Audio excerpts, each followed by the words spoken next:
Signal switch po ito ng ano, Yamaha Sniper 150. Pero pwede siya sa Yamaha Sight 115. Bago po ito, dalawa po ito sa left side. You know, kaganyan yan. Or ganyan siguro to. Yan.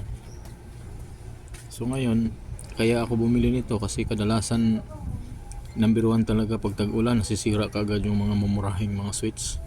Dito kasi dadaan yung tubig, oh. Pag hindi natatakpan, dadalo yan doon hanggang dyan, silalim dito yan. Hanggang kakalawangin yung spring. Yan.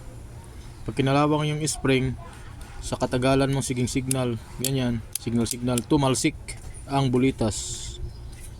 Pag tumalsik na yung bulitas, wala na siyang play. Kaya pag ganun mo, wala na, ang hirap na yan, oh. I-turn right, turn left. Kasi yung puti na silalim na yun ang dumidikit sa ano dyan, oh, yan, oh. Kita nyo yung marang ano, yan yung dikitan niya. Pag ganun mo sa left, yan niya, mag blinker siya sa left. Pag ganun mo sa right, magbi-blink din yun, oh, yung puti na yan. Yun ang sinusuyod niya, eh. At saka yung bulitas na yan ang nagpi-play. You know, salpak mo lang yan pag ikabit mo na. Left side Yamaha 150 switch, you know, papap pep. Mahalaga po kasi ang signal light talaga sa motor. Huwag kayong mahinayang na bumili kahit mahal, kasi magtiis kayo sa pagganon ang tigas, tapos yung signal light nyo hindi bumabalik, akala nyo liliko na kayo sa kanan, yun pala nakasignal ng kaliwa, ay mamaya yung kasunod nyo bigla nang nagkat sa kanan, ay dumaritso din kayo sa kanan, apatay na.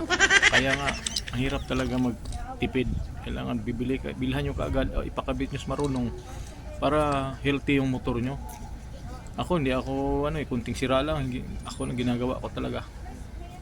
Ito nga, wala pa nga itong first time ko pa ito ikabit, kasi ito ay sa Yamaha Sniper to na 150. Ang kakabitan ko ay Yamaha Sight. Hindi ko pa nakitang wiring sa loob nito.